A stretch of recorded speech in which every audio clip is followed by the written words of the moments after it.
नमस्कार दोस्तों, हरे कृष्णा, राधे राधे। कैसे हैं आप सब लोग। व्रत विधि उपाय में सभी लोगों का स्वागत करती हूँ।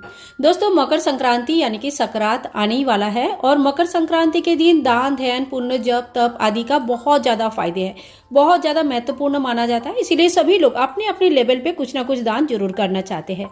तो देखिए, मकर संक्रांति के दिन खिचड़ी उत्सव के नाम से भी जाना जाता है ये दिन, और इस दिन खिचड़ी दान किया जाता है। किसी भी जरूरतमंद व्यक्ति को आप खिचड़ी दान कर सकते हैं। आप चाहे तो खिचड़ी बनाकर ब्राह्मणों को बुलाकर भोजन करवा सकते हैं, या अगर ये संभव नहीं है तो आप खिचड़ी को मंदिर में दान कर सकते हैं, गुप्त रूप से दान कर सकते हैं। खिचड़ी को गुप्त रूप से भी दान किया जाता है, वो भी मैं बताऊंगी कि किस तरह से गुप्त रूप से दान किया जाता है, और खिचड़ी दान के समय आपके साथ क्या क्या सामान और है जो आपको दान करनी चाहिए।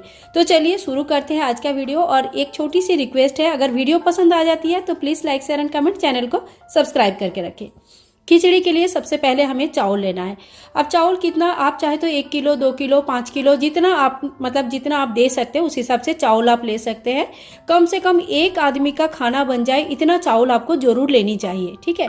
तो आपने यहाँ पे चावल ले लिया है। चावल के बाद देखिए, इसको कहते हैं, कोई कोई काला दाल भी कहते हैं, ये है हरा मूंग और मूंग दाल कहते हैं इसको, ठीक है। तो मूंग दाल आपको लेना है, खिचड़ी के हिसाब से आप ले लीजिए। मैंने तो जस्ट यहाँ पे आपको एक आइडिया देने के लिए दिखा रही हूँ। जितना चावल लेंगे उतना ही दाल लेनी है, खिचड़ी तभी अच्छी बनती है। तो दाल हमें उतना ही ले लेना है। इसके बाद देखिए, नमक का दान किया जाता है। नमक दान से लक्ष्मी प्राप्ति होती है और नमक हमें जरूर दान करना चाहिए।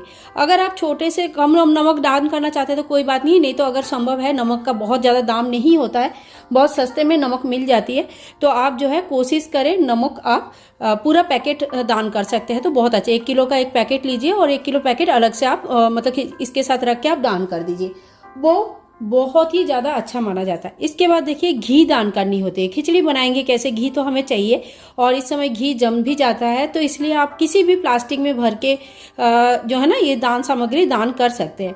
तो यहाँ पे तो मैंने कटोरे में रख के इस तरह से आप लोगों को दिखा रही हूँ। आप जब दान करेंगे तो छोटे छोटे अलग अलग प्लास्टिक में भर लीजिए और मंदिर में या किसी जरूरतमंद व्यक्ति को दान करके आइए। घर में कोई आता है उनको दान करना उतना अच्छा नहीं माना जाता है जितना आप खुद जाके जब दान करते हैं उसको ज़्यादा अच्छा माना जाता है। दान आपको कब करनी है, तो मकर संक्रांति के दिन स्नान की विशेष महत्व होता है। तो सुबह सुबह आप स्नान कर लीजिए, स्नान के बाद घर की पूजा कर लीजिए, और उसके बाद आप जहाँ पे भी दान करना चाहते हैं उसमें जाके आप दान कर सकते हैं, ठीक है। तो ये हो गया हमारे मकर संक्रांति के सामान। तो यहाँ पे मैंने 4 चीजें आपको दिखाया है, नमक, घी, दाल और चावल, ठीक है। 4 चीजें मैंने आपको दिखाया है। इसके बाद देखिए, मकर संक्रांति में जो विशेष होता है वो है तिल। तो आप चाहे तो भुना हुआ तिल भी मिलती है और कच्चा तिल भी मिलती है, काला तिल भी मिलते हैं। तो काला तिल की विशेष महत्व होता है। अगर काला तिल मिल जाए तो ठीक है, नहीं मिल पाए तो कोई बात नहीं। आप इस तरह का सफेद तिल तो इस टाइम पे बाजार में सभी जगह अवेलेबल है, तो आप तिल जरूर ले लीजिए और आपको तिल दान करना है। तिल के साथ साथ आपको दान करनी है गुड़, ठीक है। तो गुड़ आपको जरूर लेनी है। आप चाहे तो तिल की लड्डू बनाकर दान कर सकते हैं, ठीक है। देखिए, इस तरह का आपको कोई एक गुड़ ले लीजिए, गुड़ दान करनी है। और इसके साथ साथ जितना हो सके आप साथ में जो है ना दक्षिणा दान करें। अब दक्षिणा आप चाहे तो 1-2 रुपया भी रख सकते हैं, 10, 11, 21 रुपया, 51, 100 रुपया, और अगर आपकी सामर्थ्य है आप देना चाहते हैं तो आप चाहे तो 500 रुपया भी रख सकते हैं, 1000 भी रख सकते हैं। आपने अपने हिसाब से देख लीजिएगा, जो भी आपका सामर्थ्य है उस हिसाब से आप दान कर सकते हैं। तो इन सारे सामानों का, खिचड़ी जब दान करेंगे तो इन सारे सामानों का दान करना है। तो एक बात ध्यान रखिए कि सबको मिक्स करके एक साथ दान नहीं करनी है, आपको अलग अलग प्लास्टिक में बांध देना है ताकि जो भी बनाएंगे अपने हिसाब से वो बना पाए। अब इसको अगर आप डायरेक्ट दान करना चाहते हैं तो किसी भी व्यक्ति जो जरूरतमंद व्यक्ति है उनको दे सकते हैं। इवन घर में जो आपके घर में जो काम करने वाली मेड और बाई आते हैं, आप उनको भी दे सकते हैं, क्योंकि वो भी जरूरतमंद होते हैं, वो भी गरीब होते हैं, तो आप उनको भी दान कर सकते हैं। और अगर घर के अंदर दान करना चाहते हैं तो देखिए, 2 चीजें होती है। घर के अंदर दान को उतना दान नहीं माना जाता है, क्योंकि घर के ही लोगों को जब हम दान करते हैं तो उसको उतना बड़ा दान के अंदर वो नहीं आता है, पहली बात। दूसरी बात, फिर भी अगर आप दान करना चाहते हैं तो अपने से एज में जो बड़े हैं आप उनको दान कर सकते हैं। जैसे अपनी सासू माँ को दान कर सकते हैं, बड़े अगर ननद है, जेठानी है, तो आप उन लोगों को दान कर सकते हैं, लेकिन अपने से उम्र में छोटे लोगों को घर के अंदर दान नहीं की जाती है, ठीक है। तो इन सभी चीजों का अभी अगर आपको ये गुप्त दान करनी है, अगर आपको ये सारी चीजें किसी को बिना बोले गुप्त दान करनी, तो आपको क्या करना है, सुबह सुबह स्नान आदि कर लीजिए, मंदिर में आप घर में पूजा कर लीजिए, उसके बाद इन सारे सामानों का रात को ही तैयार करके रख लीजिए। और रात को तैयार होने के बाद आप जब भी आपका सुबेरे का सारा काम हो जाएगा, आप इन सभी सामानों को लेके एकदम सुबह सुबह, आपको कोई टोक ना पाए, कोई आपको पीछे से देख ना पाए, कोई पूछ ना पाए कि भाई कहाँ जा रहे हो करके, पीछे से कोई पूछना नहीं चाहिए। आप उस तरह से मंदिर में जाइए और मंदिर में रख के आ जाइए।